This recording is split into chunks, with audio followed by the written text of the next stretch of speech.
Pessoal, dando continuidade ao nosso estudo, nas últimas aulas trabalhamos com os conceitos de estatística, variáveis e representações de tabelas e gráficos.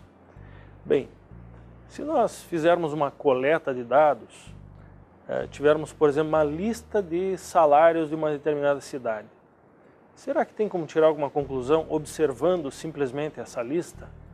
Certamente não, Vai ser uma atividade de aborrecer ficar olhando uma porção de valores listados.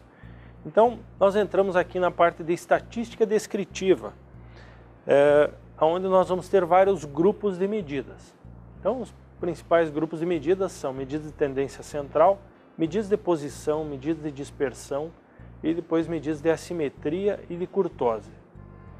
Esse primeiro grupo de medidas, nós chamamos de medidas de tendência central. São as médias em geral. Então, a média aritmética, a média geométrica, a média harmônica, a média ponderada.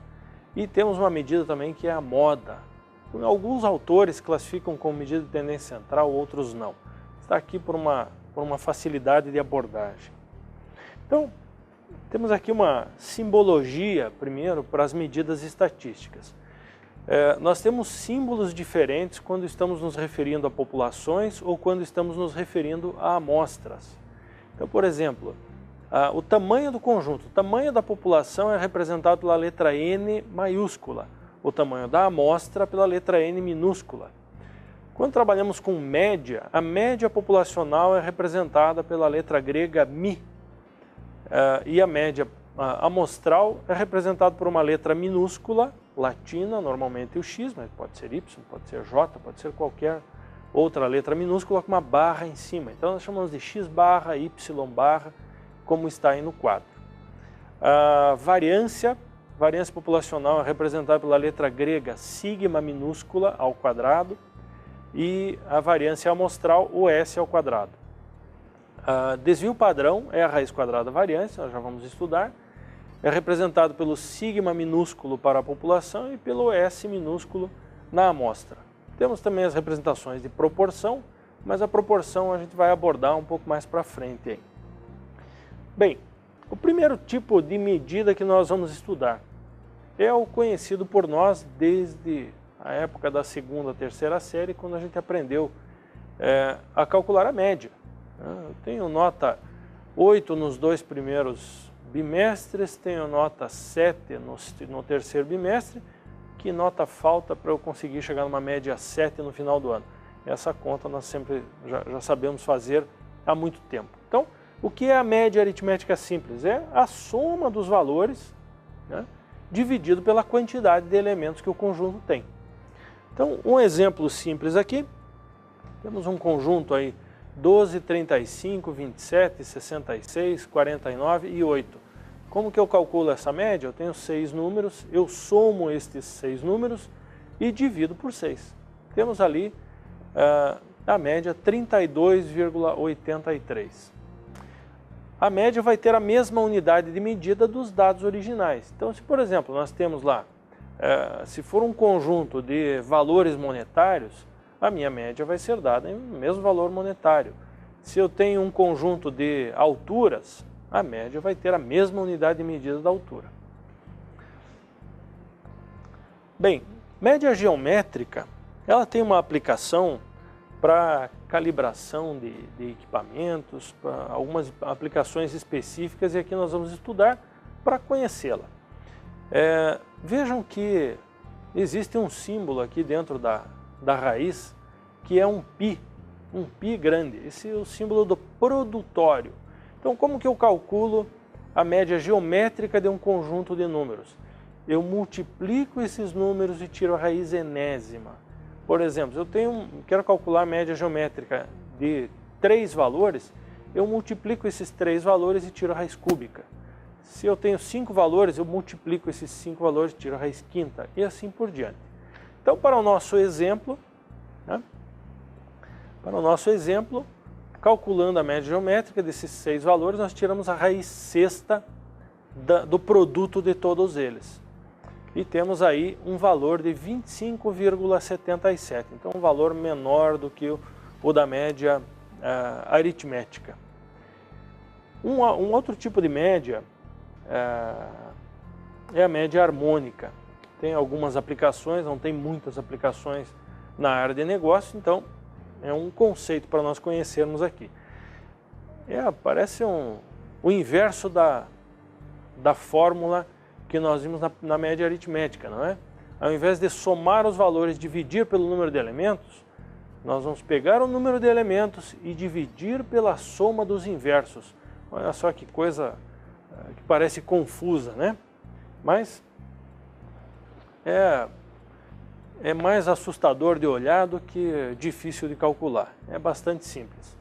Tem uma vantagem, as planilhas eletrônicas calculam esses valores para nós sem que nós precisemos fazer essa conta. Vejam que a média harmônica do mesmo conjunto deu um valor um pouco menor ainda. Essa sequência de valores ela vai ser sempre válida. A média aritmética vai ter um valor um pouco maior, a média geométrica um pouco menor e a média harmônica menor ainda, ok? Bem, um tipo de média que nós vamos utilizar bastante é a média aritmética ponderada. E a melhor forma de entender nem sempre é olhando a fórmula, né? A fórmula às vezes até assusta um pouco, puxa vida, somatório, o que é esse negócio, né? Então nós temos ali a soma da multiplicação de dois valores, somatório de xi vezes wi. O que é isso? Cada um dos valores multiplicado pelo seu peso e daí dividido pelo somatório de pesos. Para ficar mais simples, vamos utilizar um exemplo. Temos aqui, então, o seguinte. Uma prova de estatística foi aplicada em 3 turmas. A média, na turma A, a nota média foi 8,2. Na turma B, 7,1. E na turma C, 5,7. Calcular a média geral obtida pelos estudantes das 3 turmas. Sabe-se que as turmas têm, respectivamente, 21, 33 e 46 alunos. Bem, qual é a primeira coisa que vem à mente? Puxa, calcular a nota média. Eu calculo, né? Somo as 3 médias e divido por 3. E vou ter média 7. Será que esse é o cálculo correto? Não, não é. Por quê? Porque nós temos quantidades diferentes de alunos em cada turma. Por isso que é importante a ponderação. Qual é a ponderação? A ponderação é o número de alunos de cada turma. Então, se eu tenho 21 alunos que tiveram média 8,2, eu vou ter esse peso. Se eu tenho uma outra turma com 46 alunos e com média menor, essa média menor vai ter um peso maior no cômputo final, né? Só para fazer uma observação, o que significa multiplicar a média pelo número de elementos? Na primeira fórmula nós vimos que a média é dada pela soma dividido pelo número de elementos. Ora, se eu multiplico o número de elementos pela média, o meu resultado vai ser o quê? Vai ser a soma de notas daquela turma. Então, no primeiro produto, 8,2 por 21, nós temos a soma de notas da turma A. No segundo produto, ali, 7,1 por 33, temos a soma de notas da turma B. E por último, 5,7 vezes 46 tem a soma de notas da turma C. Então eu somo essas 3, entre aspas, somas de notas, eu vou ter o quê? A nota somada de todos os alunos de todas as turmas. Eu tenho que dividir isso por quanto? Pelo número total de alunos que eu tenho nas 3 turmas. Então é a soma das ponderações, ok? Então, meu resultado não vai ser 7, vai ser 6,687, ok? Por quê? Porque a turma que teve menor nota é a turma que teve maior quantidade de alunos, ok? Este, então, é o cálculo correto. Então, como que eu vou saber se eu tenho que calcular a média ponderada ou se eu tenho que calcular a média simples? Interpretação de texto, né? Estatística tem 2 dificuldades principais, que não são fazer conta. A primeira delas é interpretar o texto, interpretar o problema que nós estamos estudando, e a redação ou expressão dos resultados. Então, por exemplo, calculei uma média que deu 46. O que significa esta média 46 no contexto que eu estou trabalhando? No ambiente empresarial pode significar, por exemplo, aumentou a minha produção. né? Aumentou minha demanda por produtos. O que eu vou fazer? Eu vou construir uma filial, eu vou criar mais um turno de produção, eu vou terceirizar a minha produção. Então, tão importante, ou às vezes até mais importante do que fazer a conta, é saber como interpretar esse resultado. A estatística deve servir para nós como apoio à tomada de decisão. Mais uma medida importante que nós utilizamos quando não é possível calcular uma média, por exemplo. A moda representa o valor que mais se repete em um conjunto. Então, temos aqui um exemplo de conjunto. Qual o valor que mais se repete? O 125 aparece 2 vezes, então esse valor é a moda.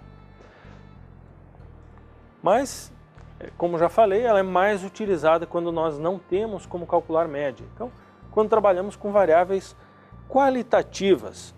Temos aqui um exemplo, né, de variável qualitativa. Fizemos um levantamento do meio de transporte mais utilizado por um grupo de pessoas para ir de casa para o trabalho. O que nós temos ali? Carro próprio com 38 observações, carona com 11, ônibus com 45 e assim por diante. Qual é o valor que mais aparece? O 45 é o maior número, mas atenção, 45 não é a moda é ônibus.